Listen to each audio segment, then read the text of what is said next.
नमस्कार, मैं हूं आपके साथ श्रेया तिवारी और आप देख रहे हैं टीवी 11। भारतीयों के अमेरिका से डिपोर्टेशन मुद्दे पर गुरुवार को संसद में हंगामा हुआ। विपक्षी सांसदों ने सरकार शर्म करो के नारे लगाए। विपक्षी सांसदों ने बाहर आकर सरकार के खिलाफ प्रदर्शन किया। कुछ सांसद हाथों में हथकड़ी पहने नजर आए। लोकसभा स्पीकर ओम बिरला ने कहा कि आपकी चिंता के बारे में सरकार को मालूम है, ये विदेश नीति का मुद्दा है। विदेश मंत्री एस जयशंकर ने राज्यसभा में कहा कि अमेरिका से भारतीयों का डिपोर्टेशन पहली बार नहीं है, ये 2009 से हो रहा है। हम कभी भी अवैध मूवमेंट के पक्ष में नहीं है, इससे किसी भी देश की सुरक्षा में खतरा पैदा हो सकता है। उधर कांग्रेस सांसद रणदीप सुरजेवाला ने कहा कि हमारे नागरिकों के साथ आतंकवादियों जैसा बर्ताव किया गया है। मैं ये कहूँगी कि बहुत बातें की गई कि मोदी जी ट्रंप जी बहुत अच्छे मित्र हैं और मोदी जी ने ऐसे क्यों होने दिया। क्या हम अपना जहाज नहीं भेज सकते थे उनको लेने के लिए। इस तरह से क्या इंसानों के साथ बर्ताव किया जाता है कि उनको हथकड़ियाँ पहना के बेड़ियाँ पहना के भेजा यहाँ पे। क्या विदेश मंत्री को जवाब देना चाहिए? विदेश मंत्री को उनको जवाब देना चाहिए, प्रधानमंत्री जी को जवाब देना चाहिए। ये कोई तरीका है क्या? सभापति जी, मौजूदा विषय जो विदेश मंत्री जी ने उठाया, आज राजनीति से ऊपर उठकर भारत माँ का सीना 140 करोड़ भारतीयों का सीना छलनी है। सपने जमी पर, हाथ में हथकड़ी, पाँव में जंजीर, स्वाभिमान जो है वो धूमिल होता हुआ। सर, 4 सिंपल क्लैरिफिकेशन माननीय विदेश मंत्री जी से हैं। पहली, क्या सरकार जानती है कि 5 फरवरी को 104 भारतीयों को हाथ में हथकड़ी और पाँव में जंजीरें लगाकर, जहां 19 महिलाएं भी शामिल थी, 40 घंटे की यात्रा जिसमें एक टॉयलेट, इस अमानवीय तरीके से उनको जबरन भारत भेजा गया और सरकार चुप्पी साधे रही।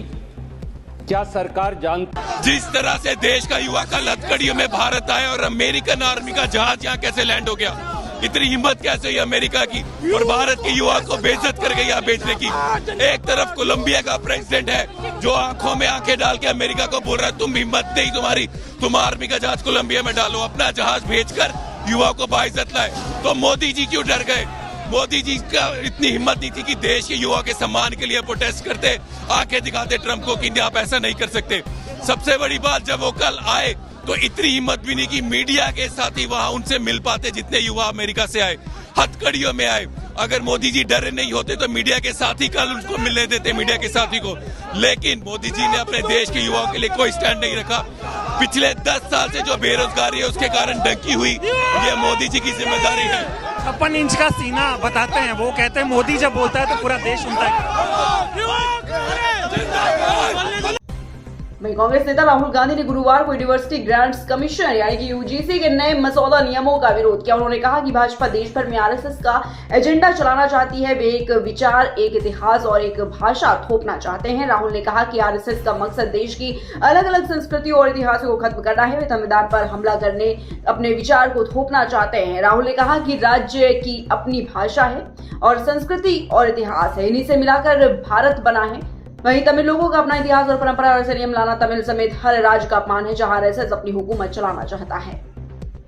And I'm very happy that you have come here to do this protest, and I wish that multiple protests like this happen, because the RSS needs to be made to understand that they cannot attack the constitution, they cannot attack our states, they cannot attack our cultures, our traditions and our histories. Thank you very much. All the best. वहीं UP के फतेहपुर जिले में सदर तहसील क्षेत्र के अंतर्गत ग्राम सभा बेराव में प्रधानमंत्री आवास योजना में अपात्रों को लाभ दिए जाने का महिलाओं ने आरोप लगाया है। महिलाओं ने कलेक्ट्रेट पहुंचकर प्रदर्शन किया, साथ ही डीएम को शिकायती पत्र सौंपकर जांच कराकर पात्रों को आवास का लाभ दिलाए जाने की मांग की है। महिलाओं की अगुवाई कर रही समाज सेविका प्रीति सिंह ने डीएम को दिए गए शिकायती पत्र में बताया कि बेराव में प्रधानमंत्री आवास योजना के तहत सर्वे अधिकारी रमेश कुमार है, वो अपात्रों को आवास योजना का लाभ दे रहे हैं। वो भोला तिवारी के साथ मिलकर मनमानी ढंग से पैसा वसूल करवाते हैं। जो भी पात्र है उनको अभी तक योजना का लाभ नहीं दिया गया। वही अधिकारी गरीब जनता के साथ अभद्र भाषा का प्रयोग करते हैं। सर्वे अधिकारी 18 जनवरी को सर्वे करने गांव पहुंचे और 1 घंटे रुकने के बाद वापस लौट गए, जिससे गांव की गरीब जनता नाखुश है। पात्रों से सर्वे के नाम पर पैसा मांगा जा रहा है। इससे पूर्व की शिकायत बीडीओ से की गई थी।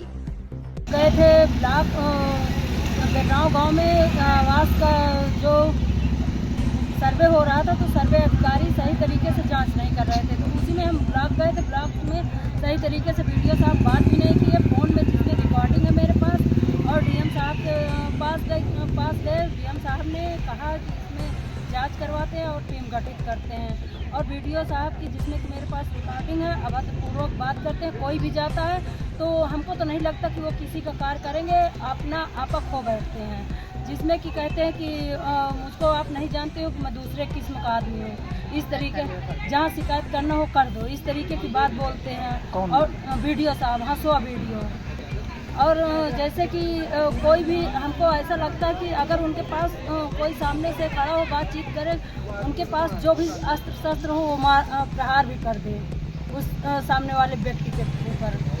इस तरीके बताइए ऐसे। इसकी शिकायत आपने कहाँ की? हम पीडी साहब से भी किए हैं, सीडीओ साहब से भी किए हैं, जिसमें कि आज जिला अधिकारी साहब के पास आए हैं। क्या नाम है आपका? प्रीति सिंह, किसान महिला मोर्चा प्रदेश अध्यक्ष।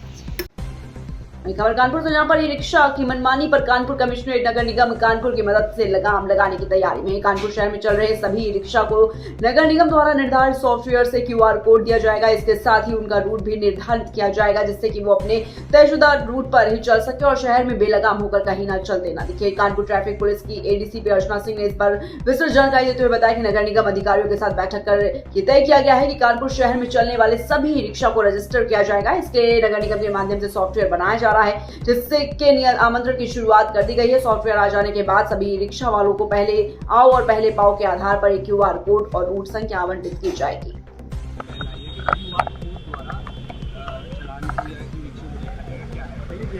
ये शहर में जो ई रिक्शा चल रहे हैं उनको व्यवस्थित करने के लिए नगर निगम RTO और पुलिस विभाग की तरफ से कोशिश की गई है कि एक हम ई रिक्शा पॉलिसी इम्प्लीमेंट करें, जिसके क्रम में नगर निगम द्वारा टेंडर किया गया है और हम शीघ्र ही ई रिक्शा का रजिस्ट्रेशन करेंगे और रूट आवंटित किए जाएंगे। कौन सा रिक्शा कौन से रूट पे चलेगा उसे QR कोड उनको दिया जाएगा और उसके आधार पर ये पुलिस ये चेक करेगी कि जो जिस रूट के लिए आवंटित रिक्शे हैं वो उसी रूट पे चलें।